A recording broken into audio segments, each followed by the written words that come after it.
नमस्कार प्यारे विद्यार्थियों, मैं डॉक्टर महेश चुग आज अपने YouTube चैनल पर लेकर आया हूँ कक्षा 10 के लिए क्षितिज पुस्तक का पाठ 2 तुलसीदास।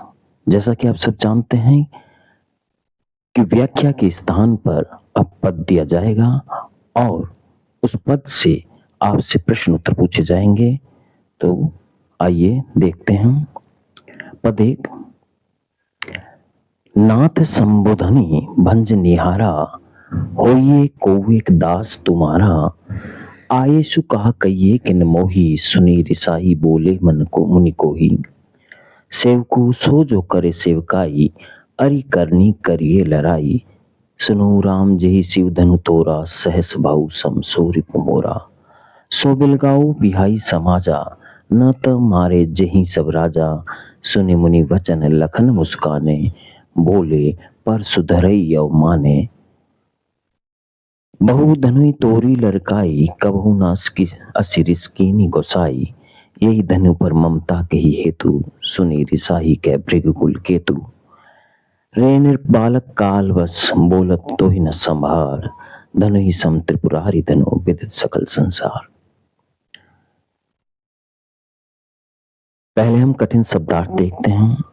इस पद में आए कठिन शब्दार्थ: नाथ यानी स्वामी, संबोधनी शिव धनुष, आयेसु आज्ञा, रिसाई रीस या क्रोध, अरिकर्णी, अरि शत्रु को कहा जाता है, अरिकर्णी अर्थात शत्रु कार्य। रिपु विशत्रु का पर्यायवाची है। बिलगाऊ यानी अलग होना, अवमाने अवहेलना करना, लड़काई लड़कपन। केतु पताका को कहते हैं और त्रिपुरारी त्रिपुर नामक राक्षस के अरि। त्रिपुर के साथ अरि की संधि हुई है तो शब्द बना त्रिपुरारी। भावार्थ: सीता स्वयंवर में राम जी ने धनुष भंग कर दिया तो महेंद्रगिरी पर्वत पर तपस्यारत परशुराम जी अत्यधिक क्रोधी अवस्था में जनक दरबार पहुंचते हैं और प्रश्न करते हैं कि शिव धनुष किसने तोड़ा। तब राम अत्यधिक विनय के साथ आगे आकर परशुराम जी से कहते हैं, हे नाथ, शिव धनुष तोड़ने वाला आपका ही कोई दास है, मुझे कहिए उसके लिए क्या आज्ञा है। राम के वचन सुनकर परशुराम क्रोधित होकर कहते हैं कि सेवक तो वह होता है जो सेवा का कार्य करता है, यह तो शत्रु करनी है अर्थात लड़ाई का कार्य है। सुनो राम, जिसने भी यह शिव धनुष तोड़ा है वह सहस्र बाहु के समान मेरा शत्रु है, अतः वह इस सभा से अलग होकर मेरे सम्मुख आ जाए, अन्यथा यहाँ उपस्थित सभी राजा मारे जाएंगे। परशुराम जी की बातें सुनकर लक्ष्मण मुस्कुराने लगे और फरसा धारण करने वाले परशुराम जी की अवहेलना करते हुए बोले कि लड़कपन अर्थात बचपन में हमने ऐसी बहुत सी धनुषियां तोड़ी थी, परंतु हे स्वामी, तब तो किसी ने भी ऐसा क्रोध नहीं किया था, आपने भी नहीं। अब इसी धनुष पर आपकी इतनी ममता किस लिए है। लक्ष्मण के वचन सुनकर, व्यंग्य वचन सुनकर भृगुकुल की पताका धारण करने वाले परशुराम जी और अधिक क्रोधित हो गए और कहने लगे कि हे राजकुमार, लगता है तू काल के वश में होकर अपनी बोली पर नियंत्रण नहीं रख पा रहा है। सारा संसार जानता है कि यह धनुष त्रिपुरासुर नामक राक्षस के शत्रु शिव का है और तुम इसकी तुलना बचपन में तोड़ी उन छोटी छोटी धनुषियों से कर रहे हो। जैसा कि मैंने आपको बताया कि पद में से प्रश्न बनेंगे। प्रश्न कोई भी बन सकता है। मेरा प्रयास है कुछ प्रश्न मैंने बनाए हैं और आपको बताए हैं कि नाथ संबोधनी भंज निहारा, पंक्ति में नाथ शब्द किसके लिए आया है? तो पंक्ति में नाथ शब्द परशुराम जी के लिए आया। अरिकर्णी शब्द के माध्यम से परशुराम जी ने किस ओर संकेत किया है? अरिकर्णी शब्द के माध्यम से परशुराम जी ने शिव धनुष भंग करने की ओर संकेत किया है।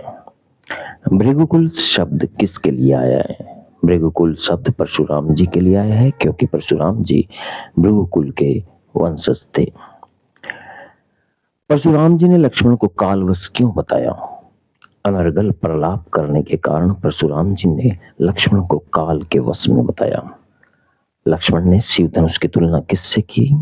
लक्ष्मण ने शिव धनुष की तुलना लड़कपन में तोड़ी धनुषियों से की। पद संख्या 2 कि लखन कहा हमरे हसी जाना, सुनो देव सब धनुष समाना, कि काछती जून धनु तोरे, देखा राम नयन के भोरे। चुवत टूट रघुपति ना दोसु, मुनि बिनु काज करिए कतरोसु। बोले चित पर सुखी ओरा, रे सट सुनी सुभाव न मोरा।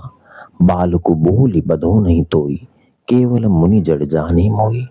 बाल ब्रह्मचारी अति कोई, विश्व विदित क्षत्रिय कुल द्रोही। भुजबल भूमि भूप बिलकिनी, विपुल बार मही देवन देनी। सहस बाहु छेद निहारा, परसु बिलो की महिप कुमारा। मातु पिता जानी सोच वस, करसी महिष किशोर। गर्भन के अर्भक दलन, परसु मोहरति घोर। क्षति हानि को कहा जाता है, भोरे यानी भ्रम से, दोष यानी दोष, रोसु रोष यानी क्रोध, चितय देखकर, षट मूरख, स्वभाव स्वभाव, बदो वध जड़ स्थिर, कोई क्रोधी, द्रोही नाशक, भूप राजा का पर्याय है। महिदेवन ब्राह्मण को कहा जाता है, मही भूमि का पर्याय होता है और महिदेव यानी भूमि के देव ब्राह्मण कहे जाते हैं। छेद अलग करना, महिप कुमार राजकुमार को कहा जाता है, मही वही भूमि का पर्यायवाची और महिप कुमार यानी भूमि का पुत्र, भूमि के राजा का पुत्र राजकुमार। सोचबस चिंतित, अर्भक बच्चे को कहते हैं, दलन यानी डर से। भावार्थ, परशुराम के वचन सुनकर लक्ष्मण हंसकर कहते हैं कि हे देव, हमारे लिए तो सभी धनुष एक समान हैं, फिर इस पुराने धनुष के टूट जाने से किसी को क्या हानि हुई अथवा लाभ। भ्राता राम के नयन धोखा खा गए, उन्होंने तो उसे नया धनुष समझा था, परंतु यह तो इतना पुराना था कि छूते ही टूट गया। इसमें उनका क्या दोष। हे मुनिवर, आप अकारण ही क्रोध कर रहे हैं। लक्ष्मण के वचन सुनकर परशुराम जी का क्रोध और अधिक बढ़ गया। वे अपने फरसे की ओर देखकर बोले कि रे मूर्ख, तुमने मेरे स्वभाव के बारे में नहीं सुन रखा। तेरे वचनों को बालक के बोल समझकर मैंने अब तक तेरा वध नहीं किया। तू मुझे जड़ अर्थात कुछ न कर सकने वाला मुनि समझ रहा है। संपूर्ण संसार जानता है कि मैं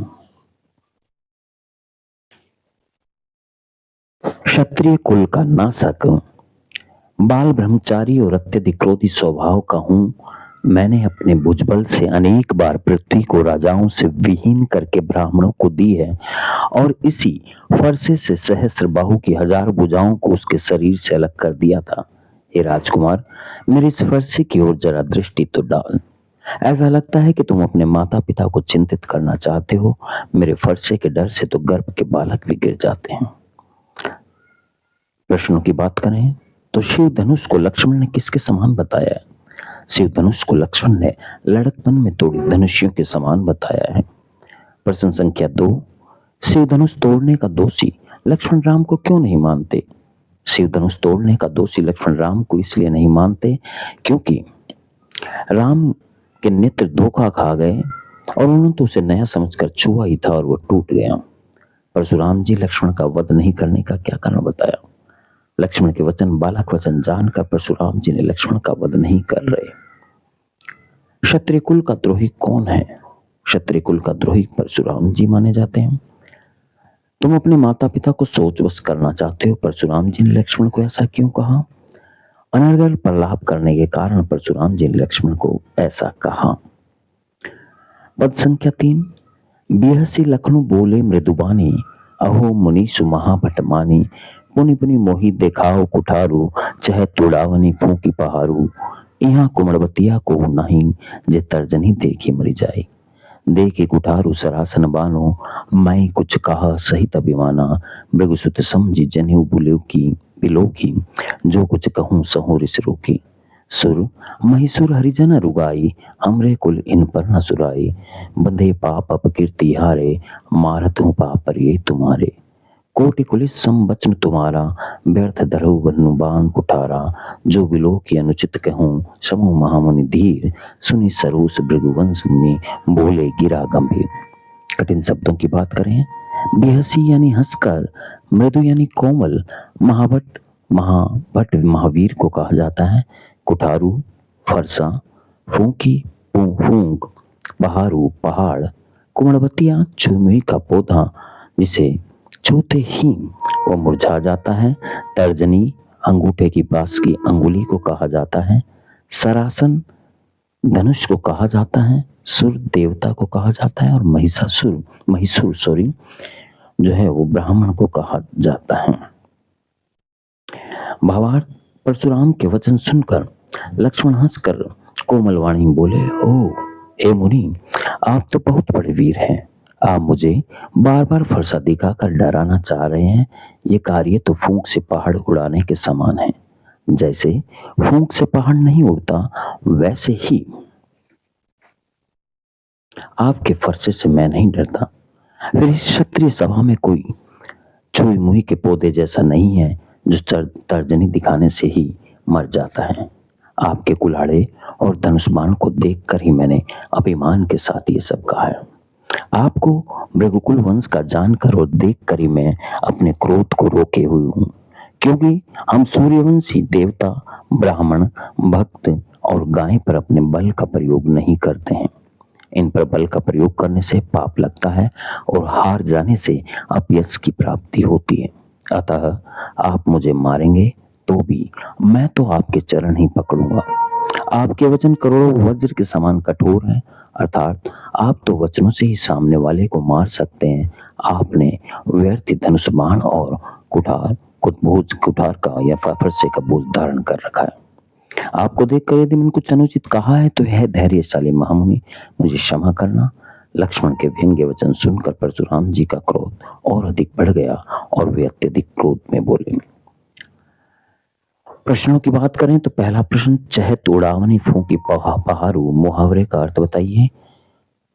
मुहावरे का अर्थ होगा असंभव कार्य करने की कोशिश करना। यहाँ प्रतीक रूप में कुमड़बतिया शब्द किसके लिए आया है? कुमड़बतिया शब्द प्रतीक रूप में जनक सभा में उपस्थित क्षत्रिय राजाओं के लिए आया है। प्रश्न संख्या 3, लक्ष्मणानुसार रघुवंशी किन पर अपने बल का प्रदर्शन नहीं करते? लक्ष्मणानुसार देवता, ब्राह्मण, भक्त व गाय पर रघुवंशी अपने बल का प्रदर्शन नहीं करते। प्रश्न संख्या 4, लक्ष्मण ने परशुराम जी का शस्त्र धारण करना व्यर्थ क्यों बताया?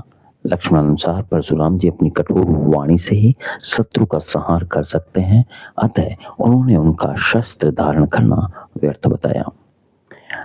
अभ्यास प्रश्नों की बात करें तो परशुराम के क्रोध करने पर लक्ष्मण ने धनुष के टूट जाने के लिए कौन कौन से तर्क दिए?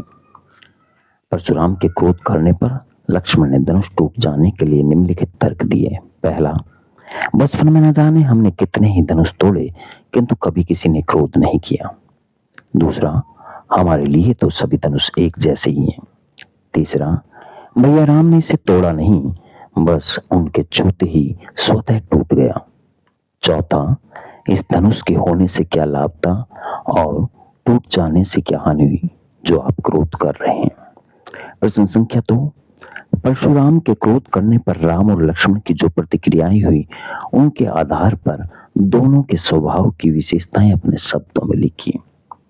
परशुराम के क्रोध करने पर राम और लक्ष्मण की जो प्रतिक्रिया हुई उनके आधार पर राम स्वभाव से शांत, कोमल, विनयी, मृदुभाषी, धैर्यवान, सरल व बुद्धिमान हैं, जबकि लक्ष्मण निडर, वाचाल, साहसी, तर्कशील, वाक्पटु तथा क्रोधी स्वभाव के हैं। प्रश्न संख्या 3, लक्ष्मण परशुराम संवाद का जो अंश आपको सबसे अच्छा लगा उसे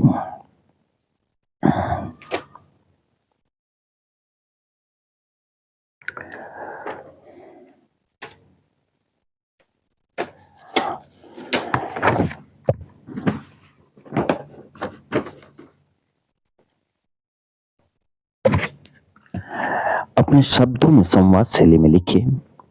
लक्ष्मण और परशुराम के संवाद का निम्नलिखित अंश हमें सबसे अच्छा लगा। प्रिय विद्यार्थियों, इस अंश को या किसी दूसरे अंश को आप स्वयं भी लिख सकते हैं। इसमें आप अपनी स्वेच्छा से किसी भी संवाद को लक्ष्मण और परशुराम के मध्य हुआ वो व्यक्त कर सकते हैं। लक्ष्मण, हे देव, हमारे लिए तो सभी धनुष एक समान है, फिर इस पुराने धनुष के टूट जाने से किसी को क्या हानि हुई अथवा लाभ? भैया राम के नयन धोखा खा गए। उन्होंने तो इसे नया धनुष समझा था, परंतु यह तो इतना पुराना था कि छूते ही टूट गया, फिर इसमें उनका क्या दोष? परशुराम, रे मूर्ख, तुमने मेरे स्वभाव के बारे में नहीं सुन रखा। तेरे वचनों को बालक के बोल समझकर अब तक तेरा वध नहीं किया। तो मुझे केवल एक जड़ अर्थात कुछ न कर सकने वाला मुनि समझ रहा है। मैं तो बाल ब्रह्मचारी और अत्यधिक क्रोधी स्वभाव का हूँ। सारा संसार जानता है कि मैं क्षत्रिय कुल का शत्रु हूँ। मैंने अपनी भुजाओं के बल से अनेक बार पृथ्वी को राजाओं से विहीन करके ब्राह्मणों को दी है। प्रश्न संख्या 4। परशुराम ने अपने विषय में सभा में क्या क्या कहा, निम्न पद्यांश के आधार पर आपको बताना है कि बाल ब्रह्मचारी अति कोही विश्व विदित क्षत्रिय कुलद्रोही, भुजबल भूमि भूप पिनकेनी विपुल बार महिदेवन दीनी, सहस बाहु भुज छेद निहारा परशु बिलो की महिप कुमारा, मातु पितई जनी सोच बस करसी महिष किशोर, गर्भन के अर्वक दलन परशु मूर्ति घोर। परशुराम जी ने उपयुक्त पद्यांश में अपने बारे में कहा कि मैं तो बाल ब्रह्मचारी और अत्यधिक क्रोधी स्वभाव का हूँ। सारा संसार जानता है कि मैं क्षत्रिय कुल का नाशक हूँ। मैंने अपनी भुजाओं के बल से अनेक बार पृथ्वी को राजाओं से विहीन करके ब्राह्मणों को दी है, और इसी फरसे से सहस्त्रबाहु की 1000 भुजाओं को उसके शरीर से अलग कर दिया। हे राजकुमार, मेरे इस फरसे की तरफ जरा दृष्टि तो डाल। हे राजकुमार, मुझे लगता है कि तुम अपने माता पिता को चिंतित करना चाहते हो। मेरे फरसे के डर से तो गर्भ के बालक भी मर जाते हैं। लक्ष्मण ने वीर योद्धा की क्या क्या विशेषताएं बताई है? लक्ष्मण ने वीर योद्धा की यह विशेषताएं बताई है कि वीर योद्धा धैर्यशाली तथा क्षोभ रहित होते हैं। वे अपशब्द नहीं बोलते, अपने ही मुख से अपनी प्रशंसा नहीं करते तथा शत्रु को युद्ध में उपस्थित पाकर अपने गाल नहीं बजाते। वे युद्ध करके अपनी वीरता दिखाते हैं। साहस और शक्ति के साथ विनम्रता हो तो बेहतर है। इस कथन पर अपने विचार लिखिए। साहस और शक्ति के साथ विनम्रता हो तो बेहतर है। ये कथन बिल्कुल सही है, क्योंकि साहस और शक्ति के साथ विनम्रता नहीं होगी तो व्यक्ति अपने गुणों का दुरुपयोग करेगा, और विनम्रता होगी तो अपनी शक्ति को सही दिशा में प्रयोग करके समाज का हित करेगा। विनम्रता साहस और शक्ति पर अंकुश रखती है। प्रश्न संख्या 7, भाव स्पष्ट कीजिए। बिहसी लखनु बोले मृदुबानी, अहो मुनि सुमहा मानी, पुनि पुनि मोहि देख कुठारू, चह तोड़ावनी फूंके पहारू। पदों के भावार्थ के अंतर्गत मैं इसके बारे में आपको स्पष्ट कर चुका हूं। आप वहां से भी देख सकते हैं और यहाँ से भी आप देख लीजिए। प्रश्न संख्या 7 का उत्तर और प्रश्न संख्या 8, यहाँ कोमड़बतिया को नहीं जे तर्जनी देखी मरी जाई, देख कुठारू सरासन बानू, मैं कुछ कहा सही तभी माना। प्रश्न संख्या 8, पाठ के आधार पर तुलसीदास जी के भाषा सौंदर्य पर निम्नलिखित पाठ के आधार पर तुलसी के भाषा सौंदर्य पर 10 पंक्तियां लिखिए। पहली, भाषा अवधि है। भाषा में सरलता, सरसता और परवाह है। दोहा और चौपाई छंद का प्रयोग किया गया है। अलंकारों का यथोचित प्रयोग है। भाषा भावों को व्यक्त करने में सर्वथा सार्थक है। भाषा में संगीतात्मकता है। शैली रोचक है। प्रसंग के अनुसार भाषा व्यंग्यात्मक है और भाषा में लोकोक्ति व मुहावरों का प्रयोग हुआ है। भाषा वीर रस से भी परिपूर्ण है। प्रश्न संख्या 9, इस पूरे प्रसंग में व्यंग्य का अनूठा सौंदर्य है। उदाहरण के साथ स्पष्ट कीजिए। निम्नलिखित उदाहरणों से स्पष्ट होता है कि राम परशुराम संवाद में व्यंग्य का अनूठा सौंदर्य है। पहला, परशुराम के क्रोध करने पर राम स्वयं को उनका सेवक बताते हैं। तब परशुराम व्यंग्य रूप में कहते हैं कि शत्रुता का कार्य करने वाला सेवक नहीं होता, सेवक सो जो करे सेवकाई, अरि करनी करी करिए लड़ाई। परशुराम के बार बार क्रोध करने पर लक्ष्मण कहते हैं कि यहाँ कोई भी छुई मुई का पौधा नहीं है जो तर्जनी करते ही मुरझा जाएगा। यहाँ कोमड़बतिया को नाई जो तर्जनी दे की मरी जाए। लक्ष्मण परशुराम को व्यंग्य करते हुए यह भी कहते हैं कि आपको शस्त्र धारण करने की आवश्यकता ही नहीं है, क्योंकि आपकी कठोर व कटुवाणी ही वज्र के समान है। कोटि कुलिस संवचन तुम्हारा, व्यर्थ तरौ धनुबाण कुठारा। प्रश्न संख्या 10, निम्नलिखित पंक्तियों में प्रयुक्त अलंकार पहचान कर लिखिए। पहला, बालक बोली बधो नहीं तोई, और दूसरा, कोटि कुलिस संवचन तुम्हारा। पहले में अनुप्रास अलंकार है, क्योंकि इसमें ब वर्ण की आवृत्ति जो है 3 बार हुई है। अनुप्रास अलंकार वह होता है जहाँ किसी वर्ण की आवृत्ति 2 या 2 से अधिक बार होती है। दूसरे में कोटिकुलिसम वचन तुम्हारा उपमा अलंकार का प्रयोग किया गया है। कोटिकुलिसम यानी जो परशुराम के वचन हैं उसको करोड़ों वज्र के समान जो है कहा गया है, यानी उसकी उपमा दी गई है। उपमा अलंकार में समानता या सादृश्य के कारण एक वस्तु की तुलना जो है दूसरी वस्तु से कर दी जाती है। तो यहाँ पर वचनों को वज्र के समान बताया है। दोस्तों आज इतना ही, फिर मिलेंगे, धन्यवाद।